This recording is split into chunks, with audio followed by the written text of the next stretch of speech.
नमस्कार दोस्तों, मैं हूं रोशन और आप देख रहे हैं जीके अफेयर्स यूट्यूब चैनल। दोस्तों, इस चैनल पे आपको प्रीवियस ईयर पेपर का डिस्कशन मिल जाता है, तो आप लोग जरूर इस चैनल को सब्सक्राइब करके बेल आइकन को प्रेस रखिए। तो आज हम पेपर जो डिस्कस करेंगे वो है एग्जीक्यूटिव सिविल का, जो कि 17 अप्रैल 2016 को फर्स्ट शिफ्ट में पेपर हुआ था। तो इसको ज़रूर देख लीजिएगा। और देखिए, बहुत सारे पेपर हम डिस्कस कर चुके हैं, तो आपको सभी को देखना है, अपना नोट्स भी साथ में बनाते चलना है। पीडीएफ आपको हमारे टेलीग्राम चैनल पर मिल जाएगा, जिसका लिंक आपको नीचे डिस्क्रिप्शन में है। देखिए, पीडीएफ जो है संडे तक पूरे जो है पीडीएफ जितने भी रिमेनिंग है अपलोड कर दूंगा। और आपके पास कोई भी क्वेश्चन पेपर होता है तो gkfas25@gmail.com पे ज़रूर भेज सकते हैं। अब देखिए, पेपर हम कितना डिस्कस करेंगे डीएफसीसीआईएल का। तो देखिए, 2016 का यहाँ पर इलेक्ट्रिकल का पेपर हम डिस्कस कर चुके हैं। उसका देखिए एग्जीक्यूटिव ऑपरेटिंग का कर चुके हैं, तो एग्जीक्यूटिव सिविल का यहाँ पर आज हम कर रहे हैं। उसके अलावा 2018 का पेपर हम फिर डिस्कस कर लेंगे। उसके बाद देखिए 2021 का इतने पेपर हैं, इसको भी एक एक करके डिस्कस करेंगे। तो आपको चैनल को ज़रूर सब्सक्राइब कर लेना है। अब देखिए, क्वेश्चन नंबर फर्स्ट है कि 44वें संविधान में जो संशोधन किया गया था, उसके द्वारा किस मौलिक अधिकार को भारतीय संविधान से हटा दिया गया। तो आपको पता होना चाहिए कि जब तक 44वें संविधान संशोधन नहीं हुआ था तब तक मौलिक अधिकार थे 7, लेकिन अभी मौलिक अधिकार सिर्फ 6 बचे हैं। इसको ध्यान रखिएगा। अब देखिए, मौलिक अधिकार किस देश से के संविधान से लिया गया है, तो यूएसए के संविधान से लिया गया है। इसको रखा कहाँ गया है, तो पार्ट 3 में आर्टिकल 12 से 35 तक रखा गया है। इसको ध्यान रखिएगा। अब देखिए, यहाँ पर 44वें संविधान संशोधन 1978 में किया गया। कब किया गया, तो 1978 में किया गया, जिसके तहत जो है संपत्ति के अधिकार को मौलिक अधिकार से हटा दिया गया। तो संपत्ति का अधिकार यानी कि राइट टू प्रॉपर्टी, इसको जो है करेक्ट आंसर होगा। अब देखिए, इसको 300A आर्टिकल में रख दिया गया है। 300A आर्टिकल में रख दिया गया है। क्वेश्चन पूछा जाता है तो ध्यान रखिएगा, 300A आर्टिकल में रखा गया है। अब इसको जो है कानूनी अधिकार दिया गया, यानी कि लीगल राइट बना दिया गया है। तो आपके पास अगर प्रॉपर्टी है तो आपके पास लीगल राइट है, ना कि फंडामेंटल राइट। तो इसको जरूर ध्यान रख लीजिएगा। अब देखिए, जो फंडामेंटल राइट है ये 6 हैं। तो देखिए, right to equality, right to freedom, right against exploitation, cultural and educational right, right to freedom of religion और राइट टू कॉन्स्टिट्यूशनल रेमेडी, जो कि आर्टिकल 32 में रखा गया है। इसको भी ध्यान रखिएगा। और जो मैंने बताया, देखिए 44th अमेंडमेंट 1978 में किया गया था, जिसके तहत प्रॉपर्टी को जो है यहाँ पर फंडामेंटल राइट से हटा दिया गया है। उसके देखिए, नेक्स्ट क्वेश्चन आपके सामने है कि किस भारतीय वैज्ञानिक ने पाया कि पौधे में उत्तेजना विद्युत आवेगों के कारण होती है।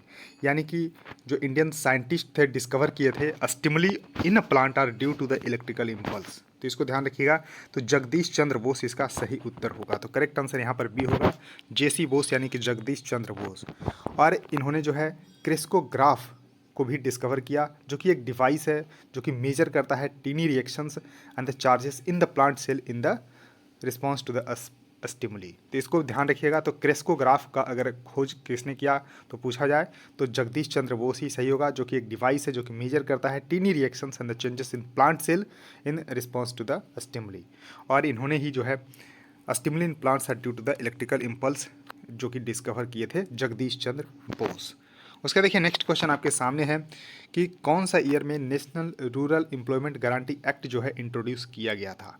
तो देखिए, इसको इंट्रोड्यूस किया गया था 2005 में। तो करेक्ट आंसर यहाँ पर बी हो जाएगा, 2005, यानी कि राष्ट्रीय ग्रामीण रोजगार गारंटी अधिनियम 2005 में लाया गया है, जो कि एक जॉब कार्ड इशू करता है everyone who demands job Fehling which after 15 days employment benefit should be given. यानी कि आपने अप्लाई कर दिया कि मुझे जॉब चाहिए, तो 100 दिन का इसमें जो है जॉब दिया जाता है। अगर जॉब नहीं मिलता है तो 15 दिन के बाद आपको जो है इसका जो है एम्प्लॉयमेंट बेनिफिट जो है, यानी कि पैसे जो है दिए जाएंगे। तो इसको ज़रूर ध्यान रख लीजिएगा। अब देखिए, Mahatma Gandhi employment guarantee act 2005 में लाया गया, जिसको शुरू में नरेगा ही बोला जाता था, national rural employment guarantee act. और इसके बाद में जो है महात्मा गांधी ऐड किया गया 2009 में। तो 2009 में महात्मा गांधी इसमें ऐड किया गया, तो एमजी नरेगा हो गया। इसको ध्यान रखना है। और इसको एक्ट को जो पास किया गया था 23 अगस्त 2005 को। उस समय यूपीए गवर्नमेंट के प्राइम मिनिस्टर थे डॉक्टर मनमोहन सिंह। तो इसको भी ध्यान रखना है। और एक गारंटी करता है राइट टू वर्क।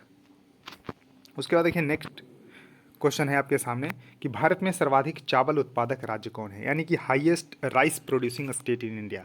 तो इसका करेक्ट आंसर होगा पश्चिम बंगाल। यानी कि वेस्ट बंगाल इसका सही उत्तर होगा, तो इसको ध्यान रख लीजिएगा, वेस्ट बंगाल इसका सही उत्तर हो जाएगा। चावल सबसे ज़्यादा यहीं पर प्रोड्यूस किया जाता है। अब लिस्ट देख सकते हैं, तो वेस्ट बंगाल पहले नंबर पर, उत्तर प्रदेश दूसरे नंबर पे, पंजाब तीसरे नंबर पे। तो 3 का क्रम आपको जरूर ध्यान रखना है, वेस्ट बंगाल, उत्तर प्रदेश और पंजाब। नेक्स्ट क्वेश्चन आपके सामने है कि who is the considered as the father of the modern economics, यानी कि आधुनिक अर्थशास्त्र के पिता जो है किन्हें बोला जाता है? तो बोला जाता है दोस्तों एडम स्मिथ को। तो करेक्ट आंसर यहाँ पर सी सही होगा, एडम स्मिथ मॉडर्न जो है यहाँ पर इकोनॉमिक्स के फादर माने जाते हैं। और इन्होंने एक बुक लिखा है वेल्थ ऑफ नेशन। तो वेल्थ ऑफ नेशन के जो राइटर हैं यही है एडम स्मिथ, जिनको बोला जाता है आधुनिक अर्थशास्त्र के पिता। तो इस तरह से आपको ध्यान रखना है कि वेल्थ ऑफ नेशन इन्होंने ही लिखा है। अब देखिए क्वेश्चन है कि भारतीय संविधान के लिए जो मसौदा समिति यानी कि जो ड्राफ्टिंग कमेटी बनी थी, उसके चेयरमैन किन्हें बनाया गया था? तो देखिए चेयरमैन बनाया गया था डॉक्टर बी आर अम्बेडकर को, यानी कि भीमराव अम्बेडकर जी को बनाया गया था। और इसमें कुल 7 मेंबर थे ड्राफ्टिंग कमेटी में, और ड्राफ्टिंग कमेटी का चेयरमैन थे डॉक्टर बी आर अम्बेडकर। उसके देखिए नेक्स्ट क्वेश्चन आपके सामने है कि किस दक्षिण भारतीय अभिनेता ने यूपीए सरकार में, तो देखिए यूपीए का फुल फॉर्म होता है यूनाइटेड प्रोग्रेसिव अलायंस, जो कि एक कांग्रेस जो लेड ग्रुप है ये, और आपको ध्यान रखना है जो बीजेपी लेड ग्रुप है उसको एनडीए बोलते हैं। तो एनडीए का फुल फॉर्म आप लोगों को बताना है, यूपीए का यूनाइटेड प्रोग्रेसिव अलायंस मैंने बताया है, एनडीए का फुल फॉर्म जो कि बीजेपी लेड पार्टी है। तो इस तरह से आपको ध्यान रखना है। तो देखिए जो साउथ इंडियन जो एक्टर है, उन्होंने जो है टूरिज़्म मिनिस्टर जो है यूपीए गवर्नमेंट में सर्व किया है, तो के चिरंजीवी इसका सही उत्तर होगा।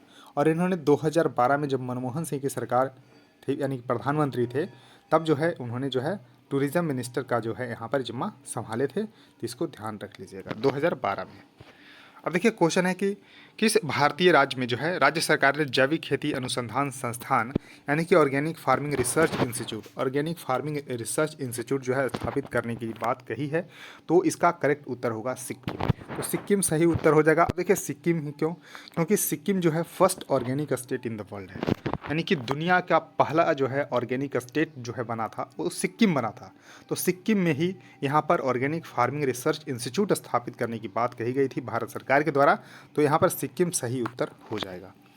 नेक्स्ट क्वेश्चन आपके सामने है कि which Indian king was known as the Indian Napoleon, यानी कि भारत का समुद्रगुप्त। तो देखिए भारत का नेपोलियन समुद्रगुप्त को बोला जाता है। तो इसको ध्यान रखिएगा, यानी कि भारत का नेपोलियन समुद्रगुप्त को बोला जाता है।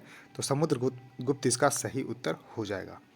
उसका देखिए नेक्स्ट क्वेश्चन आपके सामने है कि कंप्यूटर के टर्मिनोलॉजी में लैन का पूरा नाम क्या है? तो देखिए लोकल एरिया नेटवर्क इसका सही उत्तर होता है।